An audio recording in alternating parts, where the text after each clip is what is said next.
Welcome to Global Connections with Robert Siegel, Navigating the New Normal, presented by the American Friends of Rabin Medical Center. Our monthly Leaders Forum addresses vital issues facing society and the economy, real estate and medicine, technology and science. My name is Dr. Joshua Plout. I'm the Executive Director of American Friends of Rabin Medical Center, AFRMC, a 501c3 National American Charitable Organization based in New York City. We at AFRMC represent Rabin Medical Center in Petah Tikva in Greater Tel Aviv, the leading institution named in honor of Prime Minister Yitzhak Rabin. The hospital is a model of coexistence, as it serves 1 million patients annually from all ethnic and religious backgrounds with the same compassionate care. Please support our mission in this free public affairs program with a donation of any amount. Visit us, American Friends of Rabin Medical Center, online, and please donate at afrmc.org. Join us on social media, on Twitter, Instagram, LinkedIn, YouTube, and our Facebook page and discussion group. We depend on you, on our audience's support, to help this program, which helps the hospital in Israel. So thank you if you can contribute any amount. Our host and moderator for Global Connections is Robert Siegel, former host of All Things Considered on National Public Radio for 31 years. Over the course of an hour each month, Global Connections features guests who Robert Siegel interviews as they explore important issues in our world. Today's Global Connections topic is Iran, what to do next.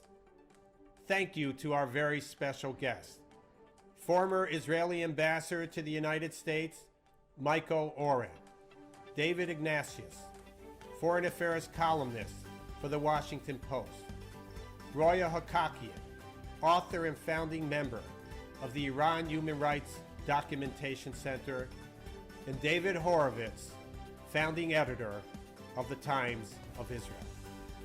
And now, Global Connections with Robert Siegel. Thank you, Josh. Today, the subject is Iran, what comes next.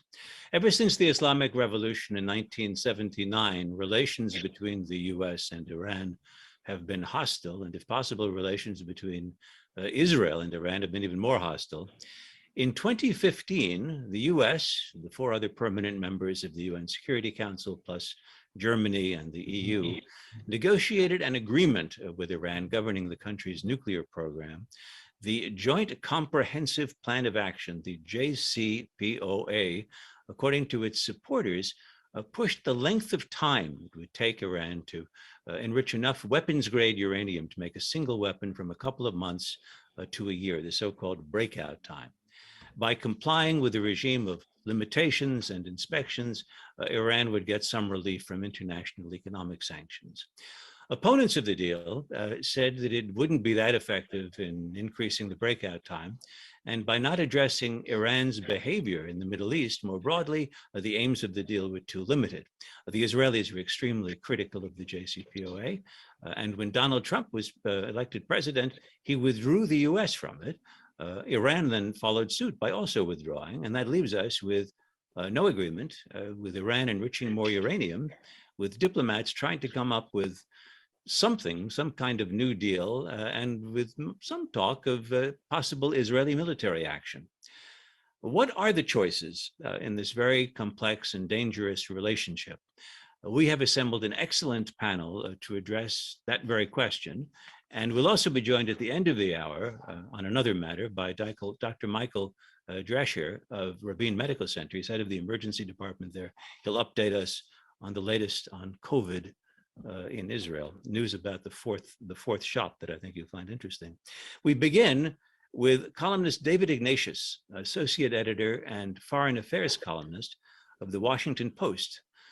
David is also an accomplished author of spy novels, and inevitably Iran figures on his beat and has for many years David Ignatius, we're happy to have you with us today.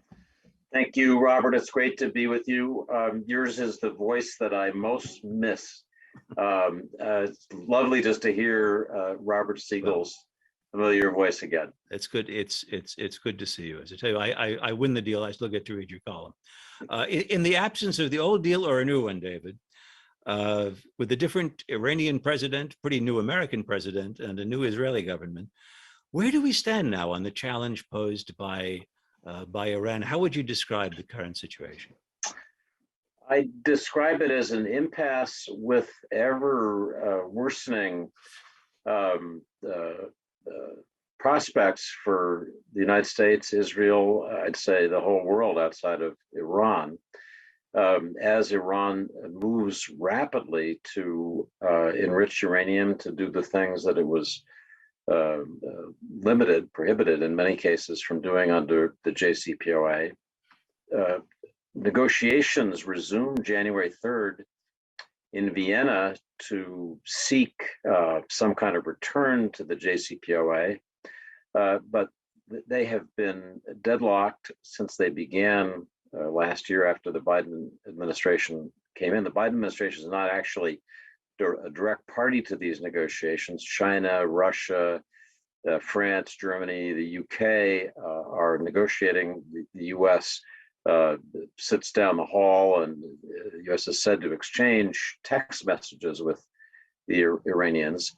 The State Department, after the resumption of these talks on January 3rd, said that there had been modest progress.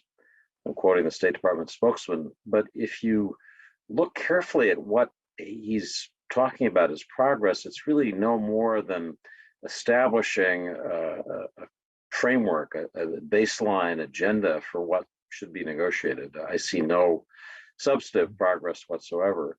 Meanwhile, the Iranians move quickly towards having enough fissile material to make a bomb. It would take them some additional time to actually make the bomb, but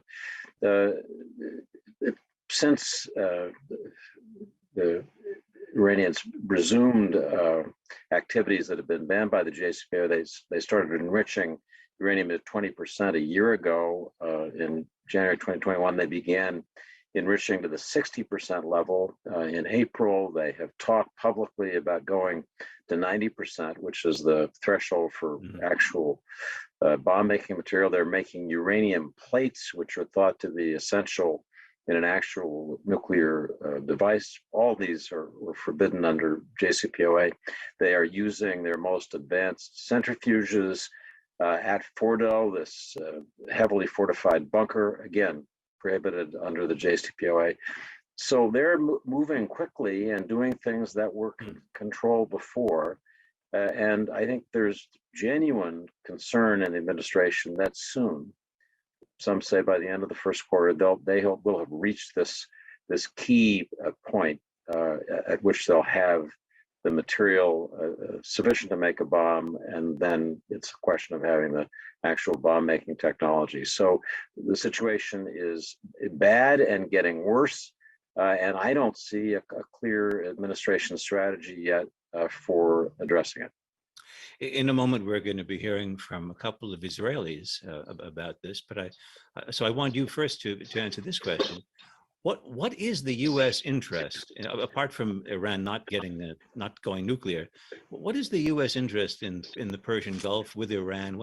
How would you describe what the U.S. government wants to see and what it wants to achieve? So since the Iranian Revolution, the U.S. has sought to contain, sometimes directly alter the course of this revolutionary regime that was seen as destabilizing the region. When we felt dependent on Persian Gulf oil supplies for our energy security, and when we had close relations with Saudi Arabia and UAE that were demanding militant action against Iran, there was a strong reason for the U.S. to be an aggressive opponent of the Iranian regime. We supported Iraq in the Iraq-Iran war indirectly, providing with intelligence and other resources. the situation has changed now for the United States in several ways. We are less dependent on Persian Gulf oil supplies. Saudi Arabia and the UAE have found their own separate accommodation with Iran and are in active diplomatic negotiations with Iran. And the United States, after the experience of the wars in Iraq and Afghanistan, does want to reduce its exposure in the Middle East generally, and that I think includes the Persian Gulf. So our interest is in helping our friend and ally Israel. It's in containing what is still a very dangerous regional threat from Iran. Iran's ballistic missile capability, quite apart from its nuclear capability, gets more threatening every year, almost every month. So we have an interest in helping our friends, helping ourselves avoid further destabilization from this regime. There was a hope under President Trump that maximum pressure, as he put it, very serious sanctions and other covert actions against Iran could lead to a change, at least in the regime's behavior. And I think people, in truth, hoped for change in regime. It was unsuccessful. And so we've come into this Biden period with one very militant policy simply not having worked. All of the lessons so far seem to be negative ones. That in multinational diplomacy didn't work. Maximum pressure hasn't worked. They're getting the Israelis have been attacking Iranian assets in Syria with Iran. That doesn't seem to work. And whatever is done, it doesn't seem to slow Iran's progress toward developing more uranium. So unfortunately, that does seem to be the case, and there are people who have been arguing for the last decade that this will end in war. That unless Iran moderates its behavior, Israel and the United States in the end will have no alternative. I don't think either the United States or Israel is at that point yet. In my own judgment, I felt at the time and continue to feel that the United States leaving the JCPOA, letting what limits there were on Iran's nuclear program fall away was a significant strategic mistake. And I think we're struggling to deal with the consequences of that. I would just say one thing, Robert, that I think doesn't give one hope exactly, but suggests a path forward.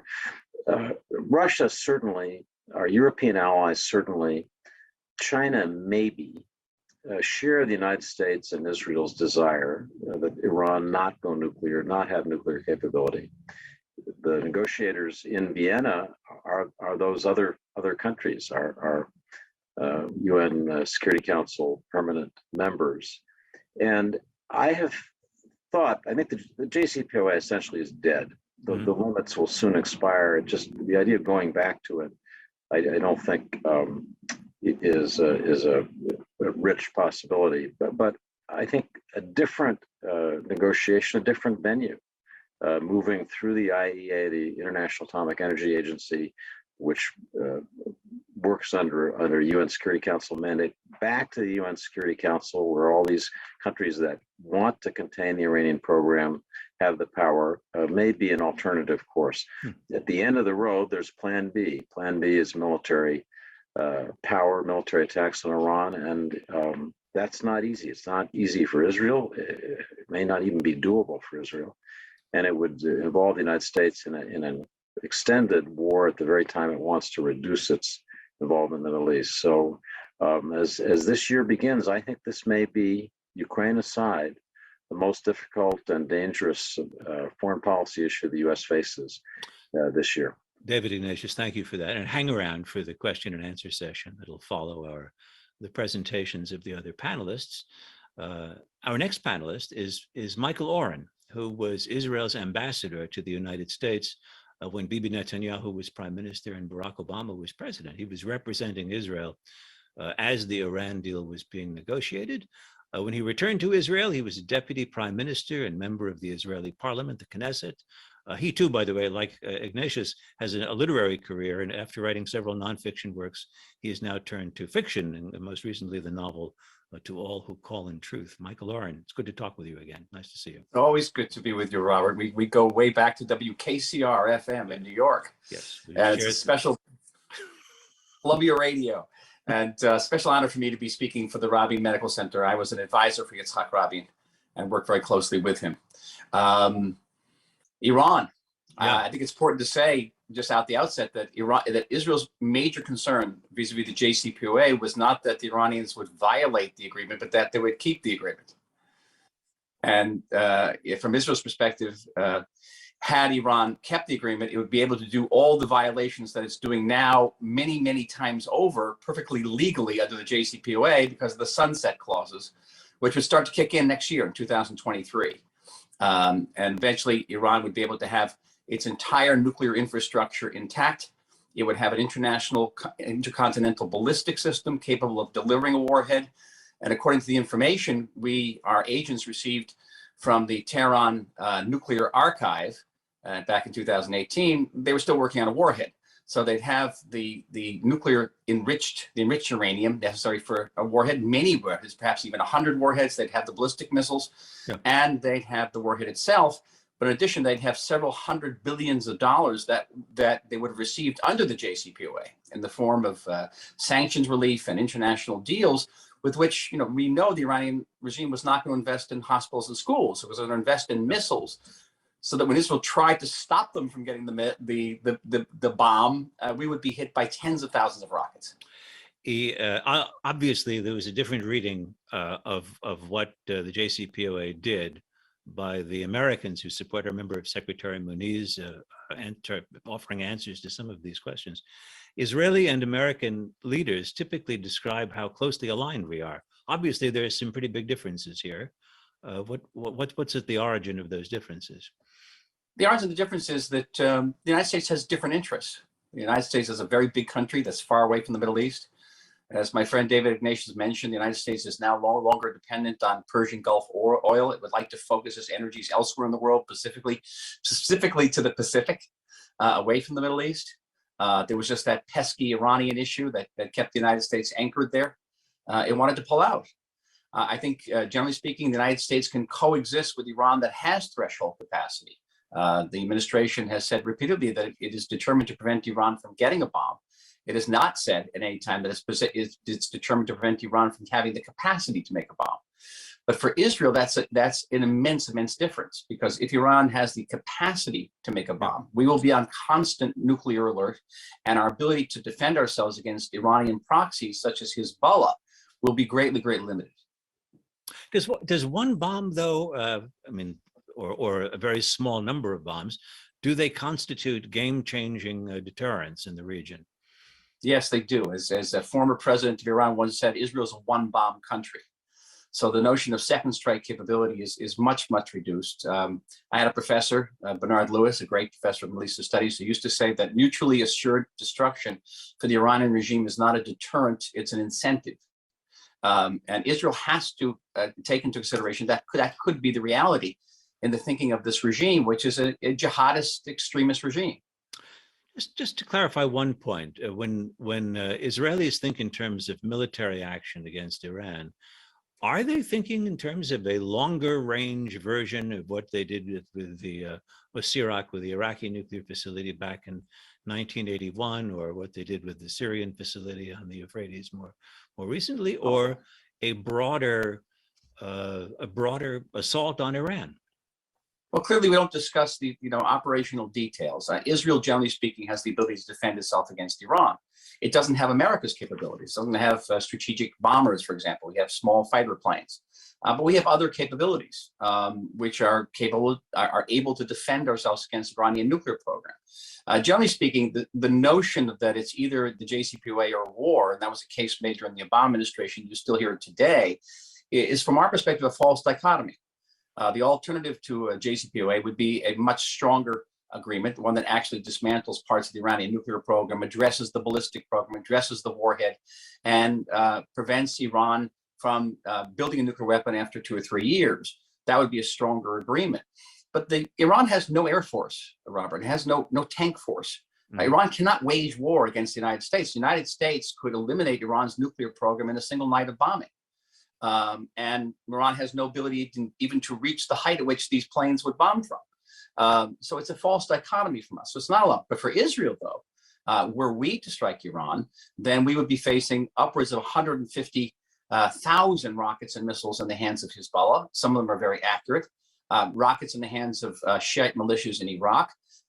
In Gaza, Hamas is backed by Iran, and also the Houthi rebels in Yemen. So we would be actually saturated. Back in 2006, in the Second Lebanon War, we were hit with between 200 and 300 rockets a day.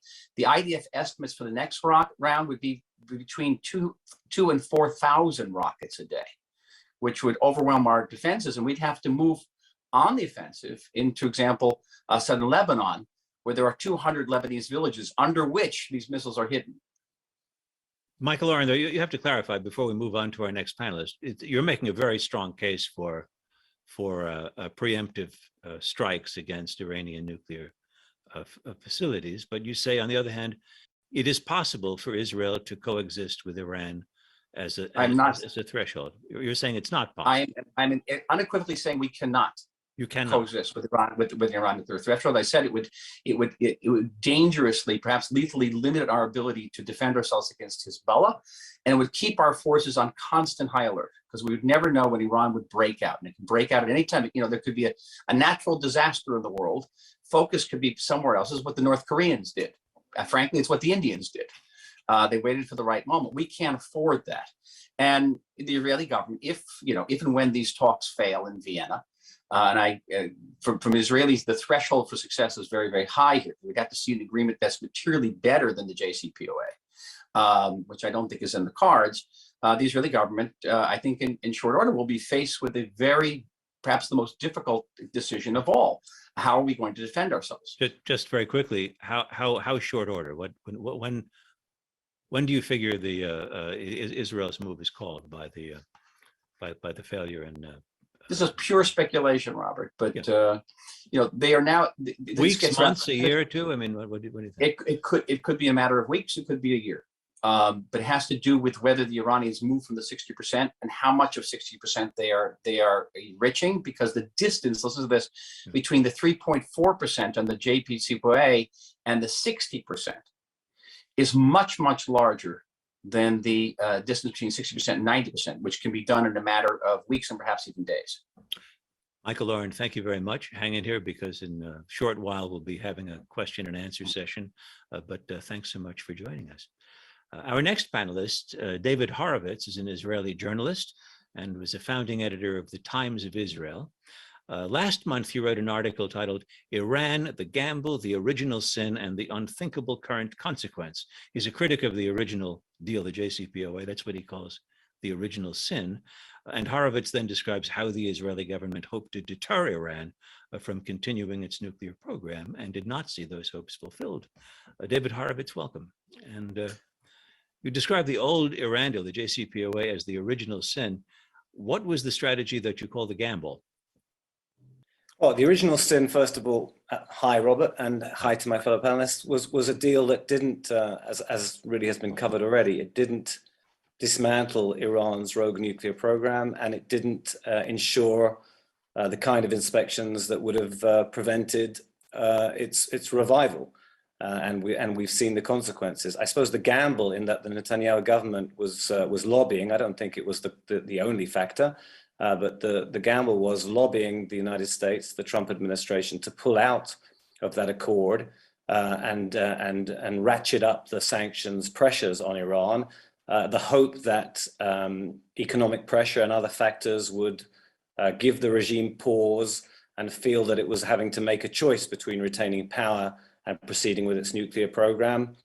That didn't pan out. Now, it maybe didn't pan out in part because Trump was not re-elected, and therefore the maximal pressure strategy, tactic, whatever you want to call it, was interrupted.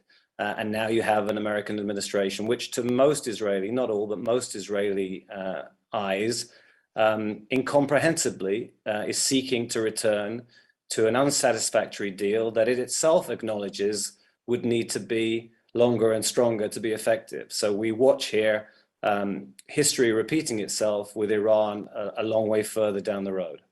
Israeli Prime Minister Naftali Bennett has said that he's not opposed to a good deal with Iran, but you're saying a good deal would have to be better than the one that the US and then Iran walked out on. Do you see any possibility of that? I can't see how, if you have a one side of the negotiating table saying, we'll do anything really, we're pleading with you to come back to the old deal, though of course we need a better one. I don't see how that works as a negotiating tactic, and that seems to be the Biden administration's stance, again, incomprehensibly. And Michael explained so clearly the different interests and the different consequences for America and for Israel. The only thing I would add into that is it's short-sighted by the United States to think that that its interests are not vitally served by a much firmer stance on Iran. We're just the little Satan. America is the big Satan. We're already within Iranian rocket range, but Iran is working to get America into the range of its missile capabilities. This is an ideologically and territorially rapacious regime. And again, for the third time in my 2 minutes so far, it's incomprehensible to us from Israel to watch the American stance. One lesson seems to be, as I put it to David Ignatius, that whatever policy is used, whether it's maximum pressure or the JCPOA or the incentive of seeing sanctions lifted, nothing seems to deter the Iranians from pursuing their nuclear program. Do you think that's? I mean, we used to say that the motivation is that they looked around at which countries in the region had nuclear programs and which ones didn't, and the very problematic ally of the US, Pakistan, was treated with incredible care because they have nuclear weapons, whereas other countries which don't have nuclear weapons see their regimes overthrown. I mean, is that the logic you see at work in Iran, or is it some other calculus? Well, look, they have an ideological drive, and it's an open question, unfortunately, whether a firmer international stance combined with other pressures would have been sufficient to deter them. I personally think that this regime is quite interested in survival, and therefore I think if there had been more effective international pressure, and the best opportunity was the last time around, not this time. They were in a weaker position. They thought the Americans might be coming after them after Iraq. They couldn't have known how stable their rule would be under greater economic pressure. That was the terrible. I mean, history will not judge the Obama administration well on this. And adding, by the way, maybe a marginal consideration, this tremendous sense of grievance that we have in Israel, and again, not universally, but pretty widely, being told by the Obama administration initially, well, you don't know what's in the deal, so why are you so critical of it? And then afterwards, well, no deal would have satisfied you in any case. It's absolutely not the case that no deal would have satisfied Israel. The deal was missed last time around, the deal that would have dismantled the program. David Horovitz, thank you very much. And in just a few minutes, we'll be discussing, bring all of you together, but I want to turn first to our fourth panelist, who brings a different set of experiences to the question of Iran. Roya Hakakian came to the US as a refugee. Her family was part of the once vibrant Jewish community of Iran. Hakakian is a writer, a poet, a contributor to the New York Review of Books, who was a co-founder of the Iran Human Rights Documentation Center, which documents human rights abuses there, which have been plentiful. Roya Hakakian, welcome. It's great to have you on the panel. As hard as it may be, I want to try to look past the nuclear issue, which may be difficult. No matter what happens over the next year, we're still going to have some relationship with Iran, and you've described a relationship so far in which the U.S. is typically hyper-focused on some headline-making outrage of the day, and that singular focus of ours distracts us and it benefits Iran. I want you just to elaborate that point. Yes. Hi, Robert, and thank you for this panel. I have lived, since the rise of Ayatollah Khomeini to power, with the various crises that the regime has managed to invent. I was in Iran, a little girl, when the Iran hostage crisis became the first crisis between Iran and the world, and primarily the United States. And for 444 days, nobody could talk about anything else. There were no images on any television sets other than the gates of the American embassy. And since then, this has been the theater, the political theater that Iran has managed to successfully create. Now, by successfully creating political theater, I don't mean to say that Iran has necessarily derived the sort of benefits from these dramas that it wishes. However, during the time that it does focus the international focus or the international attentions on a particular issue, it can go on to do whatever else it wishes in perfect oblivion of the press, of the international media, and so on.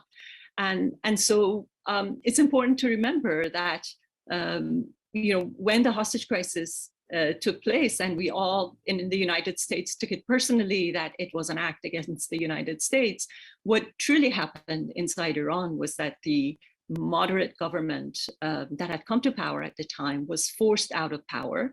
And the regime managed for about a year and a half to round up and obliterate the opposition against itself without anybody really even noticing.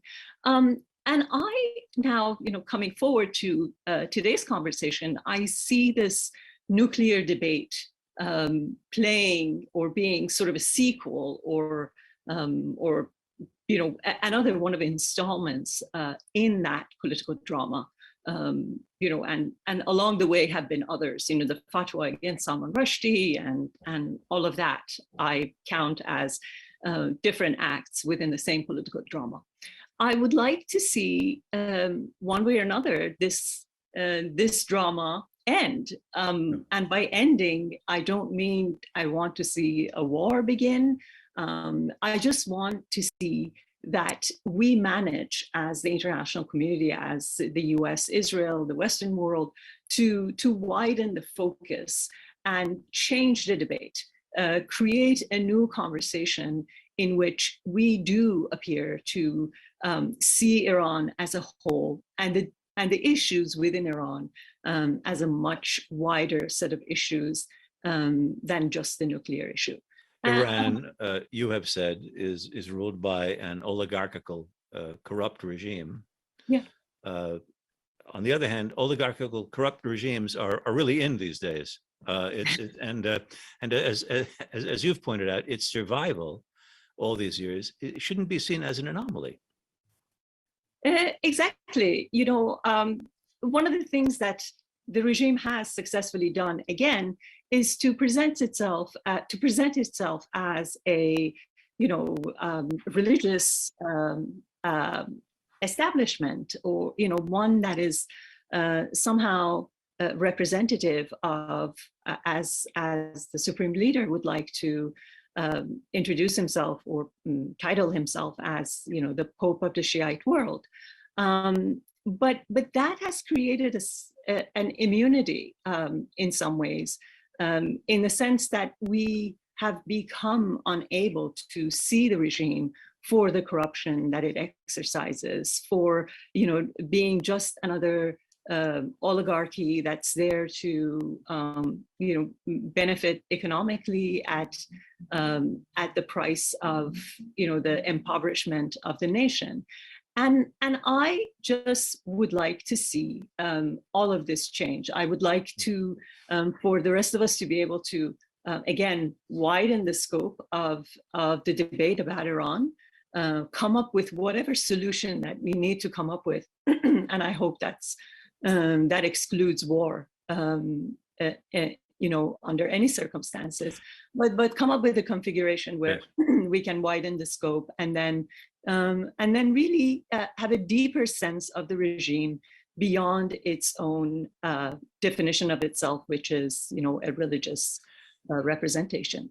Just one other question, Roya. You've been here since you were a teenager. I mean, so I'm not asking you for the, for what you hear on the streets of Tehran, but when our reporters used to go over to Tehran, they found that for many years the nuclear program issue was in a society where there was much frustration with the regime. It was a unifying issue. That in fact it cut across political lines in Iran, even as we approach this perilous deadline that Michael Oren has alluded to. Do you believe that's still the case, that this taps into Iranian patriotism? Maybe, maybe at some point people in Iran thought that this is a display of power and and that they can put themselves on the map of world powers by gaining nuclear energy or nuclear warheads or whatever. But I think this is another mistake that we keep making in the West when we try to read Iran. Between the time that people might have thought that and now, and let's not forget that the nuclear issue has been a 20-year ongoing issue. So many things have happened in Iran. There has been, a 2009 Green Movement that was brutally bashed. There was a 2019, most recently, uprising throughout the entire country that was within the span of a single week, cost something close to, according to Amnesty International, 1,500 lives and countless number of prisoners who are still in prison. So, it's hard to say that something that might have momentarily meant have been an issue of pride or whatever else for the nation will consistently remain so, despite all the other disasters and all the other tragedies that have taken place.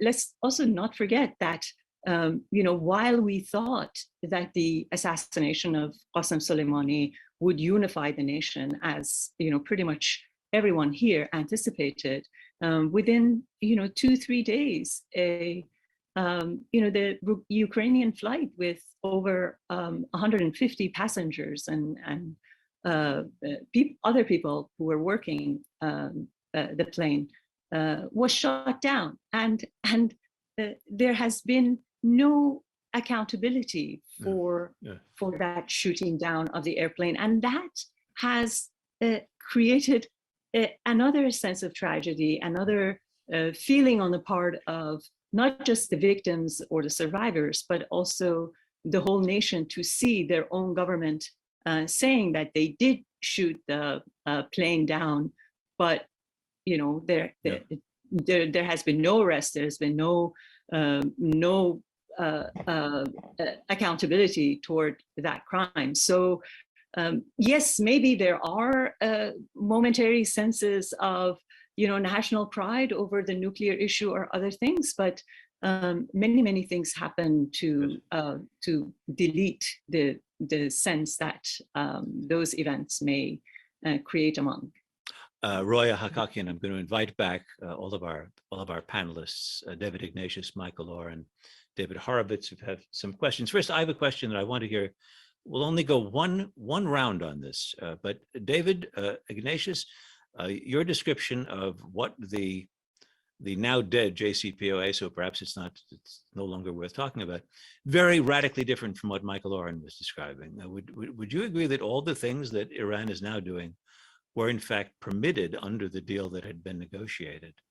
No, I wouldn't at all. And I just have to note, in my conversations with Israelis, including some officials of the current Israeli government, I hear a very different view than I heard from Michael Oren and David Horovitz about the utility of the JCPOA limits. I think there's been a reevaluation by many Israelis, not by David and Michael, of the benefits of the limits that the JCPOA provided, and the extent to which it provided checks and monitoring of the Iranian program. So I just would note that I think the JCPOA now is a dead issue. Yeah, yeah. And I think we need to move on, and I hope we'll talk about that. Well, let's move on. I have a question that's been submitted by Karen and David, which is, what are the chances, I don't know, Karen and David, what are the chances that Iran is simply playing for time to prepare for a sudden, shocking test firing of a nuclear bomb in order to stun negotiators into submission or capitulation? Is that conceivable? Who wants to try to answer that one? David Horovitz? I think it's pretty clear that Iran is indeed playing for time, and I'm not sure that means that they're going to break out at the end of it. They're playing for time at the very least to get to some kind of threshold capability. And just very quickly, David, to what you said, for sure, there was not a consensual sense in Israel that this was a bad deal. And for sure, there are people, including in the security establishment, who thought it was certainly better than no deal. And I'll say something else, which is there's even less of a consensus about whether the United States should have pulled out. And there was an awareness that the consequences of that might not be too great. But I think it's fair to say that, broadly speaking, including in the expert echelons, there was deep dismay at the very least about the specific elements of that deal. Not everybody, but certainly an awful lot. I would say probably most. If I may, Robert. Yes, but briefly, yes. Somebody has to defend the pullout because it's been described as a strategic disaster. In fact, the major violations by Iran of the JCPOA occurred not in the aftermath of the pullout. They occurred the minute the Iranians realized that they were going to have a different administration in the White House that was determined to achieve an agreement or a renewal of the agreement at almost any price. And the fact that, according to our military estimates, our bombing campaign against Iran's attempt to establish itself militarily in Syria was succeeding prior to the most recent presidential election in the United States, and we were succeeding in rolling back Iranian infiltration of major parts of the Middle East. The great tragedy was that not that the pullout itself, but that the policy of maximum pressure wasn't continued. There was the tragedy, and had it continued, we might all be in a very different situation today. Your argument is the policy wasn't bad; there wasn't enough of it. Is what you're. It wasn't the follow-through. Isn't Israel, David Ignatius? Isn't Israel still attacking Iranian-backed targets in Syria? It is, and it does so interestingly with the tacit acceptance of Russia. The Russian-Israeli relationship, to me, is one of the most interesting on the planet. And the Russians appear to me to have basically accepted that Israel is going to take actions in its interest when it feels that certain red lines in Syria are being violated. So I think, yes, Israel, to its credit, maintains deterrence against Iran. I worry that the United States has lost some of its deterrent power. I've heard David and Michael understandably criticize the Biden administration, but I think the big loss of deterrent power may have come during the Trump administration, despite the massive pressure campaign.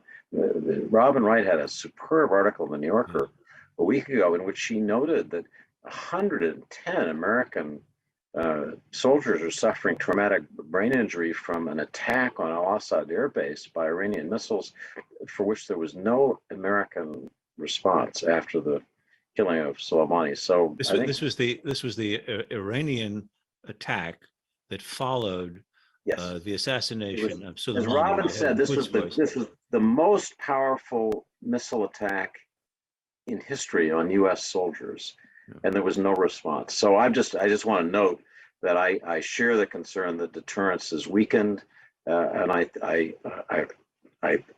sense that began under President Trump, who did not want to strike at Israel after they shot down our drone and after they attacked our soldiers at Al Assad Air Base. Moving on to another question. How have the Abraham Accords, which means primarily the normalization of relations with the United Arab Emirates, but also with other Arab countries, how have the Abraham Accords and America's departure from Afghanistan, what impact have they had on the dynamics between Israel and Iran? I'll turn to one of the Israelis for that, whichever one of you would. Michael, Oren, would you like to answer that? Well, the American position vis-a-vis Iran is sort of a two-edged sword. On one hand, it has actually impelled countries like the UAE, like Bahrain, to grow closer to the state of Israel. We are the one country that is standing up to Shiite Iran. But in the past, we were also standing up to Sunni Turkey that was backing the Muslim Brotherhood. So we were a natural ally for all of these countries. On the other hand, the withdrawal of the United States from the region, from Afghanistan, also from Syria, as David mentioned during the Trump administration, the withdrawal from Syria had a profound impact across the Middle East. Has impelled some of these same countries that are getting closer to us to open up negotiations with Iran because they're trying to hedge their bets. They don't know exactly just how this is all going to play out. Yeah. And they are posed. We say that we are facing an existential threat from Iran as a country. They are facing existential threat from Iran as ruling governments. And they are unwilling to put all of their, I don't want to mix my metaphors too much here, put all their eggs in one basket.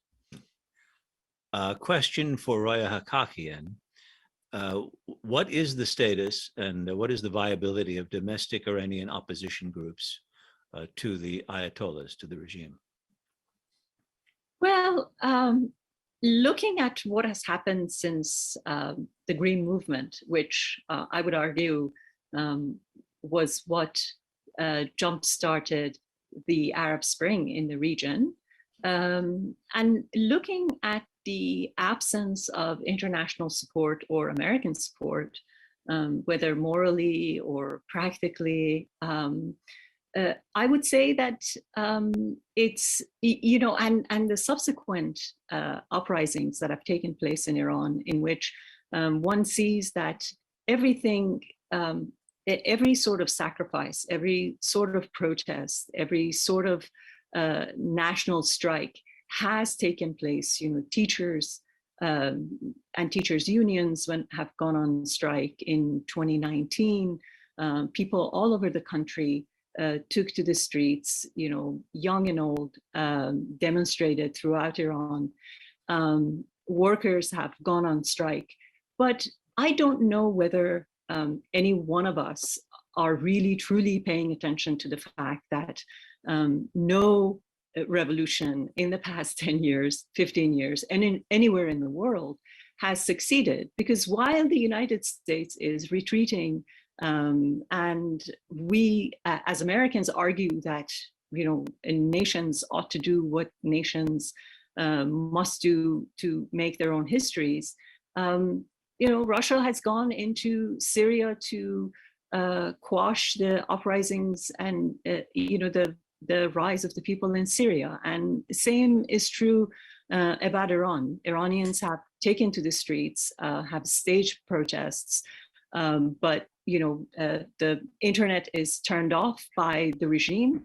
There is a Wi-Fi blackout throughout the country, and they go on a killing rampage throughout the country. And so the absence of any sort of international support to help people when they rise up, for the rest of us to be ready to deliver any sort of support has hampered the movement. And I think will continue to hamper the movement until we can come up with a way of bolstering them. Well, we have a question from Dave O. How do you think, and I'll put this to David Ignatius, how do you think the world would respond if, and it says specific countries, if Israel were to perform a preemptive strike on targets in Iran in 2022? Do you think it would be welcome? Would it be applauded? What do you think? So I think in the region, Saudis and Emiratis would applaud until the first missiles began to hit the towers in Dubai and Abu Dhabi. That's been the fear that they have, that they're in the firing line if Israel or the U.S. should go after Iran.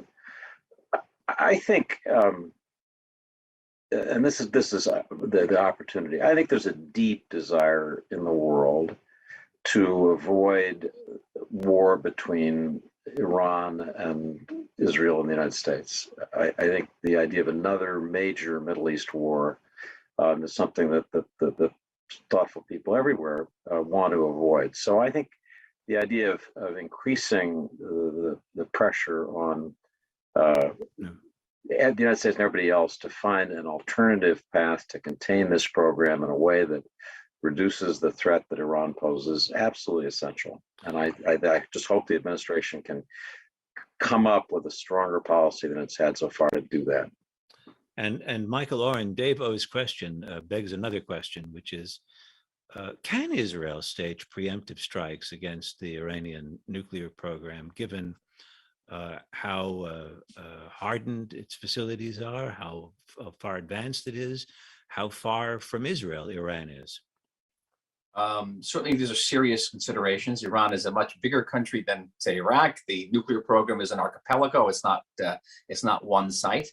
But our capabilities have grown manifoldly since the Iraqi nuclear strike in 1981, certainly even since our strike against the Syrian nuclear facility in 2007. And it's important to point out that both those operations, the only two times in history where a military nuclear facility has been taken out by military means, both of those operations were preceded by prognostications of disasters and war, and it never happened.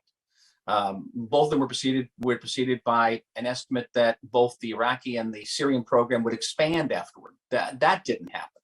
So empirically, we have no evidence to actually support a case that if Israel were to take, say, kinetic or even cyber action against Iran's nuclear facilities, that would result in a war. And we keep on using the W word here. And I don't necessarily see a scenario where the United States gets dragged into any war. This is our business. And it'll be a very different type of war if Iran could expand it to include Hezbollah or Hamas and other proxies in the regions, or it might not. And keep in mind, after the Soleimani operation, there was no major operation, certainly against Israel, and taking out the lead scientist of the Iranian nuclear program, there was no reaction to that either. We don't know. What we do know, that if Iran achieves military nuclear capability, threshold capacity, then Israel's national security will be deeply, deeply impaired.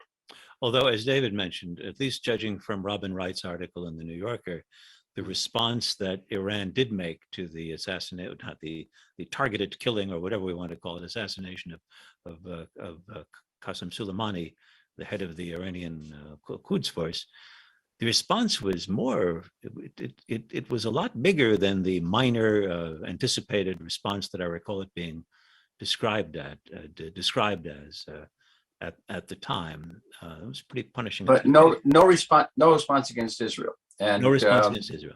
That's significant. The Iranians, they know what they're up against here. They were dealing with, with the United States that was pulling out from the Middle East. We aren't pulling out from anywhere. We're here and we're going to defend ourselves.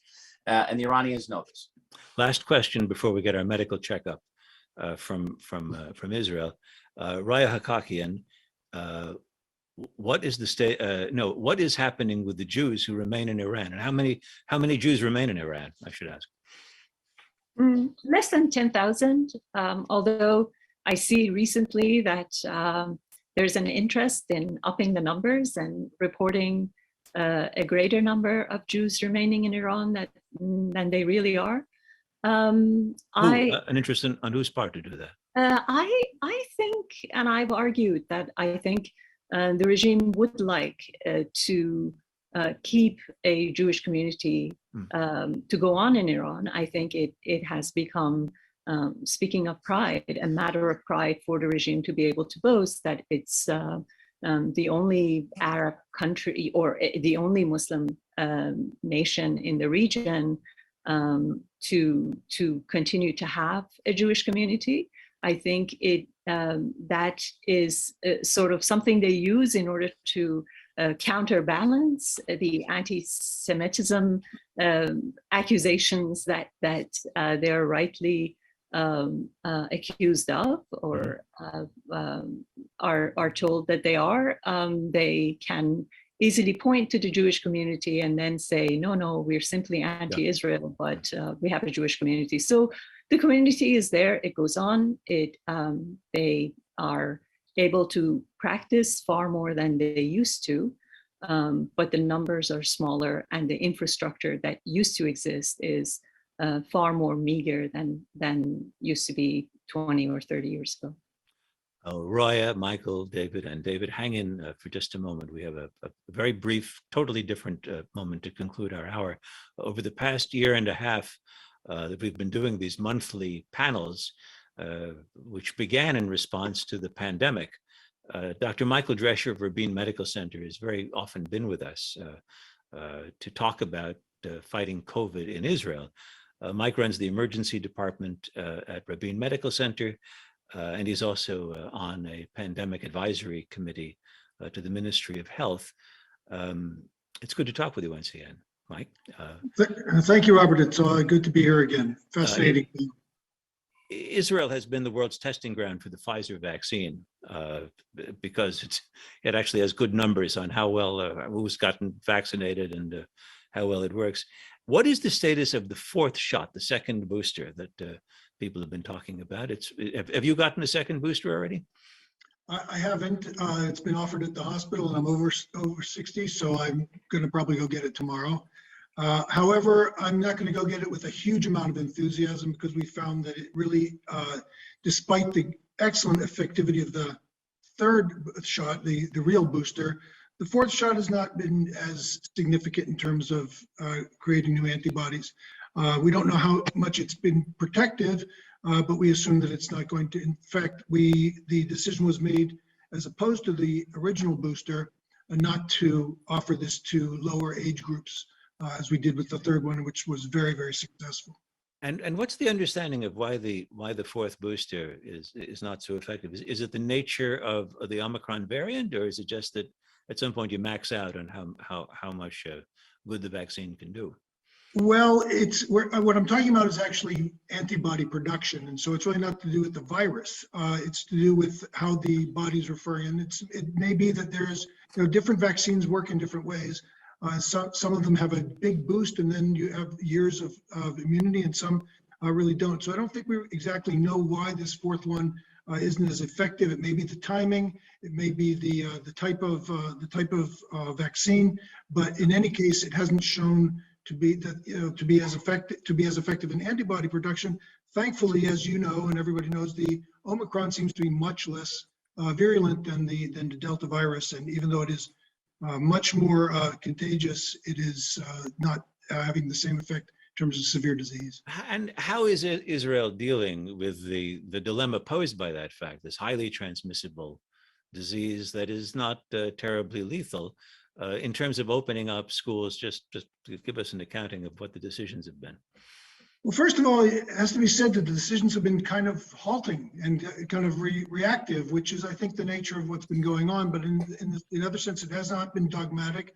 And I think that things have been left, that the price of closing things down has been taken well into account. And so things have been kept open on a more liberal basis, including schools and other activities. And it seems that this is doing the job. The amount of Omicron, presumed Omicron, but known Omicron infection is doubling on a several day basis, and we're going to be hitting the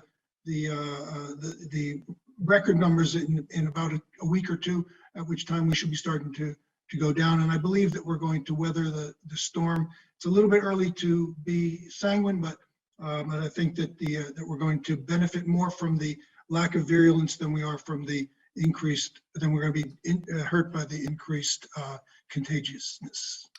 Well, Mike Drescher, Dr. Michael Drescher, thank you very much once again for our Thank you, Robert. Our Israeli COVID checkup. And thanks to all of our panelists, David Ignatius, Michael Oren, David Horovitz, and Roya Hakakian. Thanks as well to Joshua Plout, Nate Bonzani, Roni Giuliano and Sarah Lipoff of American Friends of Rabin Medical Center, and our technical director, Sam Lunetta. Our program sponsor is the American Friends of Rabin Medical Center. It's a 501c3 national charitable organization which represents, in the US, Israel's largest hospital, Rabin Medical Center in Petah Tikva. It's in Greater Tel Aviv. The organization's website is www.afrmc.org. Join us next month for Global Democracy in Crisis with guests Yale historian Professor Timothy Snyder, who's also the author of On Tyranny, 20 Lessons from the 20th Century, Dr. Fiona Hill, a fellow in foreign policy at the Brookings Institution, Ambassador Ivo Dalder, who's president of the Chicago Council on Global Affairs, and Aaron David Miller, senior fellow at the Carnegie Endowment for International Peace. I'm Robert Siegel. This has been Global Connections, Navigating the New Normal. See you next month. Stay healthy and stay safe.